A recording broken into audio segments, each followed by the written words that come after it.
Hello, my fellow YouTubers. This is your boy, your man, your YouTuber, Jack McCarthy. And so I'm reacting to the latest Mr. Nightmare video. This is 3 true trick-or-treat horror stories. I'm very much looking forward to seeing this video and see what happens in it. Alright. Before I get started with this video, like, subscribe, click the little bell so you never, ever miss out on any updates or other videos such as this. Make sure you check out Mr. Nightmare and all his great content and videos such as this one. You'll find his channel and the video I'm reacting to down in the description below. Stay tuned for more videos like this. Take a look at my previous videos, such as the Brandon Breaks a SYC record one, which you guys are going to very much enjoy and such, and it's like the extended cut version, so yeah. Alright, without further ado, let the reaction to 3 true trick-or-treat horror stories begin. What? Hey, I know this street.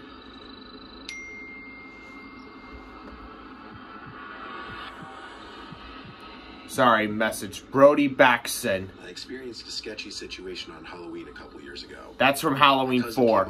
The scene, the clips. Trick-or-treating. I was 15 at the time, and I know that's a bit old for trick-or-treating, but hey, it's free candy. My cousin was also 15, and we were planning on taking it easy that Halloween and just hitting enough houses to make a reasonable haul before we went home. My friend and his younger brother went with us, but we eventually went our separate ways. It was pretty busy, and there was a whole lot of kids at every house with decorations up. My cousin Jack and I decided to hit some of the houses with lights on, with no kids already on the front stoops. Lots of houses that we had already hit before that had no decorations up and had lights on, all had people inside ready to deliver candy to trick-or-treaters. But all the other kids I know for a fact target the heavily decorated houses. We ended up getting through like 4 houses in a minute because of no lineups. The next house in the line was not decorated at all, but there was a light on, so we thought we'd give it a shot. We knocked on the door, and immediately an older man opened the door. He opened it completely, which revealed 5 other guys just standing there. They were much younger than the older man who opened the door. Oh boy. I'm guessing they were in their late 30s, while the older man who opened the door was in his early 50s. Ooh. He held out a bowl of candy, then reached in and grabbed some and put it in each of our bags. The older man asked Jack what his name was, and Jack responded to his question using a fake name. Jack said bye before the older man could say anything else. We walked off the front stoop, and alarms immediately started going off in my head. Jack seemed alarmed as well, and we started talking about how sketchy that was. Why were there 6 guys right there when we opened the door? Why were they all acting so strange? Those were the questions that were floating around in my head. Jack and I were a little spooked because of how weird that was. We went to 2 more houses, then we started walking to my house. Jack and I glanced back at that house to see a car pulling out of the driveway. The car drove up the way we were walking and started slowing down right next to us. The roads were clear, and all the trick-or-treaters were on the sidewalks, so there should have been no reason the car slowed down right next to us. We picked up the pace a bit, and that's when another car sped up behind them, eventually beginning to go the same pace as the first car. I recognized the guy driving the first car, and the guy driving the second car. The guy driving the first car was the older guy who gave us the candy, and the driver in the second car was one of the 5 guys just standing there suspiciously. There was also somebody in the passenger seat in the first car, but all I could see was the silhouette of the person. When Jack and I were 2 houses away from my house, we saw the first car park right across the street from my house. We didn't even see where the second car went. We just bolted back inside my house. Our parents, who were sitting in the living room talking, asked us what was wrong. We told them the whole story, and when we were finished, we went to the window to check if that car was still parked across the street, and it was. But then 5 seconds after I checked, it drove off. It had probably been parked there for the 5 minutes since we went inside my house. My mom and Jack's mom wanted Jack and I to go show our dads the house where all those guys were in. But eventually, our parents calmed us down and told us it was just a Halloween gag or something. Though I had my own theory on what was going on. The reason why there were 6 guys in the main doorway was because when a lone trick-or-treater or group of trick-or-treaters much younger than Jack and I came to the door, they were looking to jump or snatch them. But when they saw that Jack and I were teenagers and literally the same height as them, they decided to play it cool, even though they still looked sketchy. Perhaps. Why they were following us in their cars, we will never know.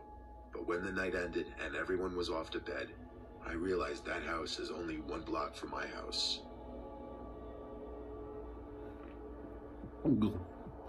Tommy Gross. So, trick-or-treat stalkers. This was many years ago. My old buddy Anthony and I were getting our costumes to go trick-or-treating. We started going house to house just like a normal night. We got to the old part of our neighborhood, where our parents would tell us not to go because we were only 12 years old and we didn't know our way around there. We walked up to the first house there, and a nice lady opened the door who gave us big Hershey bars. After that, while we were walking to literally only the second house in this part of the neighborhood, this random guy came screaming and running towards us down the street. He came out from behind a church. We thought it was just a Halloween prank at first, like anyone would, so we stood there just laughing. But as soon as he got up to us, he tried taking the pillowcase full of candy out of my hands, so my buddy Anthony started hitting him with his pillowcase. By the time we got to this old neighborhood, we had a lot of candy, so being hit with that pillowcase surely had to hurt. Anthony was hitting him until he let go of the pillowcase and started running away. We thought that was the end of him, until we started walking back, extremely shocked and confused. Yeah. I called my mom and asked her if she could pick us up because we were pretty far from home, and that whole experience kind of made us want to get off the streets. As soon as she got to our location, we explained what happened, and she almost didn't believe us. That's how ridiculous it sounded. Yeah. We got home around 10 p.m., and shortly after that, there was a knock at the front door. My dad figured it was just a late-night trick-or-treater, so we went to answer the door, and standing there was a man in a jumpsuit with a Michael Myers mask. My dad was confused because he was wondering what he was doing out alone trick-or-treating, and based on his height and build, he looked like an older man, not a kid or a teenager. Either way, my dad just gave him candy and didn't really care to say anything. But while Anthony and I were sitting on the couch, we noticed him staring at us, like his masked face was staring right at us in the living room. I felt slightly unsettled by it and was waiting for him to just turn and leave. My dad ended up shutting the door in his face when he wouldn't walk away. So fast forward to like 1 in the morning. We were about to go to bed, but on our way upstairs, we heard a knock at the door. There was no way I was opening the door at that hour, and I knew this couldn't be anything good this late. So I went to tell my dad there was a knock at the door, and he said just ignore it. So Anthony and I go up to the room and turn on a movie. Anthony heard something though, and told me to mute the TV, and when I did, I heard it too. It was the sound of leaves crackling in the backyard. I looked in the backyard, and I saw that man in the Michael Myers costume, swinging on the swing set in our yard, staring into my bedroom window. I felt like my heart jumped out of my chest and up into my throat. It's like he was purposely recreating a scene from a horror movie to scare us. I ran into my dad's room and told him that the man in the Michael Myers costume was on our swing set. He took on this expression of shock and concern just like ours, and he looked outside, but he didn't see anyone there. He's gone. And right when we were looking, we heard a knock at the back door.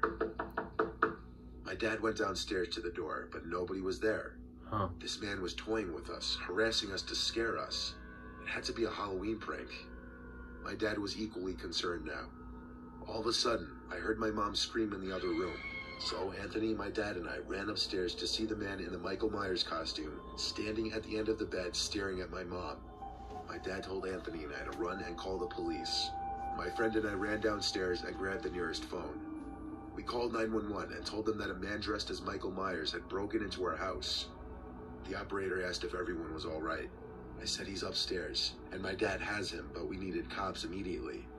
She told me to stay on the phone and that police were en route to the house. From upstairs, there was the sound of my dad screaming, followed by their sliding window being pushed open. The two of us ran upstairs to see my mom and dad laying on the floor. My mom was crying, and my dad's nose was bleeding. My dad said the man jumped out through the window. When the police arrived, Anthony, my dad, and I told them everything we could. They did a sweep of the property inside and out, which took about 20 minutes, and the premises was clear. I think that might have been my last year trick-or-treating, and for good reason. I still wonder if the man that tried to take my candy was the man wearing the Michael Myers costume, and I deeply regret leaving that part out of the story we gave to the police. Now that was scary. More scary than the stalking and the attempted kidnapping in the first story. So let's see. First story, the the stalking and the attempted kidnapping, and then the Michael Myers scare. Halloween was always one of my least favorite days of the year. Or house invasion. I never had a lot of friends in middle school or high school, so I never really had any plans on Halloween. In middle school, I didn't really go trick-or-treating, and in high school, I never really went to any Halloween parties. This was also at a time when my sister was away at college, so due to the fact that my parents were hardly ever home, I'd usually be home alone. This was one of many Halloween nights that I was left home alone. Halloween was on a Friday this particular year, so kids were out in droves and later than usual. Yep. My parents were gone for the week. My mom left a bunch of bags of candy for me to hand to kids. I got kind of sick of the doorbell ringing every 5 minutes all day, so eventually I just poured an entire bag of candies into a plastic bowl we had in one of the kitchen cabinets. My mom never really liked leaving a bowl on the stoop, but she wasn't there, so what was she gonna do? Yeah. That lasted a good while because the constant ringing of the doorbell stopped for a couple hours at least, and when the bowl was empty, I refilled it. I wasn't expecting to hear the doorbell again the rest of the night because even if the bowl were emptied, I assumed people would know not to bother ringing the bell at a house with an empty bowl. So when the bell did ring again, I was not only surprised, but also felt a hint of annoyance. I ignored the first ring, but about 30 seconds later, there was another ring. This time I got up from my computer, pausing the game I was playing, and went down to check who was at the front door. I opened the door, and there were two guys in white vendetta masks holding small plastic bags with very minimal candy inside, it seemed. Neither of the two of them said trick or treat. They just ominously both stood there, and then lifted up their bags and held them open. I said, "Hang on, I'll get more candy." I felt intimidated, if I'm being honest. I went to get the bag of Reese's and grabbed a few to put in their bags. When I dropped the candies in their plastic bags, one of them, I don't know which, asked in a monotone voice, "Are you home alone?" I said no, but with a stutter because the question scared me. I said, "My parents are here." Then I said, "Have a good night," and shut the door. I waited by the door listening to see if I'd hear them walk down the steps. I finally heard footsteps leaving, so I felt relieved and started going back upstairs. But that question, "Am I home alone?" kept haunting me. I couldn't just go back to my game after hearing that. And then I realized the possibility as to why they would have asked me that, because there were no cars at all in the driveway or in front of the house, yet the lights were on. Then when I, an at the time 14-year-old kid, opened the door, I probably looked like the easiest target ever. My paranoia was clearly justified though, because while sitting at my desk trying to get back into my game, I heard this loud bang from my window. I was on the second floor, so clearly something was just thrown at the window. My heart started to pound the inside of my chest again. In response, I turned off the computer screen and desk lamp to bring darkness into the room. I then looked out the window, and though I couldn't see anything out there because it was too dark, another object was thrown at the window right in front of me, this one scaring me even more than the last. It sounded like a rock. I instantly felt this intensifying sense of danger. I ducked back down behind the window and left my bedroom. I didn't have a cell phone at the time, only an iPod Touch, so I had to get to the kitchen house phone. I crawled my way down the stairs so not to be seen through any of the windows. I got to the kitchen phone and dialed 911, but I think they saw even just the light from the little screen of the phone, because there was suddenly an aggressive banging on one of the kitchen windows. By now I was on the phone with 911 begging for help.